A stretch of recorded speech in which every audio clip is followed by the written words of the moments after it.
So guys, for the first method, you want to head over to search and type in Xbox. Click on it. And now once you're on this, on the top left, you want to click on your account name. And now we're going to click on settings. And now once you're in settings, you want to go to install options.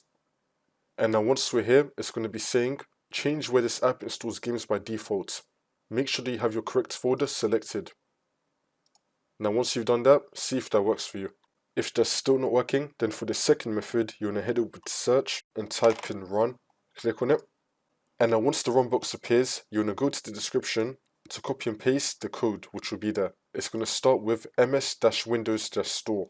It's going to be down below in the description. So you just want to highlight the command, do Ctrl-C to copy it, and then come to the run box and then do Ctrl-V to paste it, and then click on OK.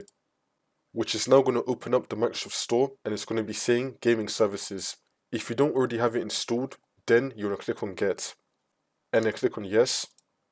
And then once that's been installed, see if that fixes your problem.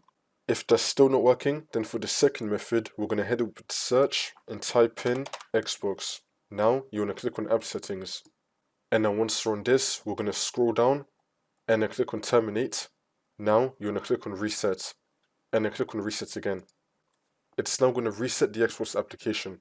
Don't worry, your games are still going to be installed. Once you've reset the Xbox application, we can go back to the Xbox app and then click on your username in the top left and then click on settings and then go to install options, and you can now select your correct folder. Now hopefully one of these methods would have fixed your problem.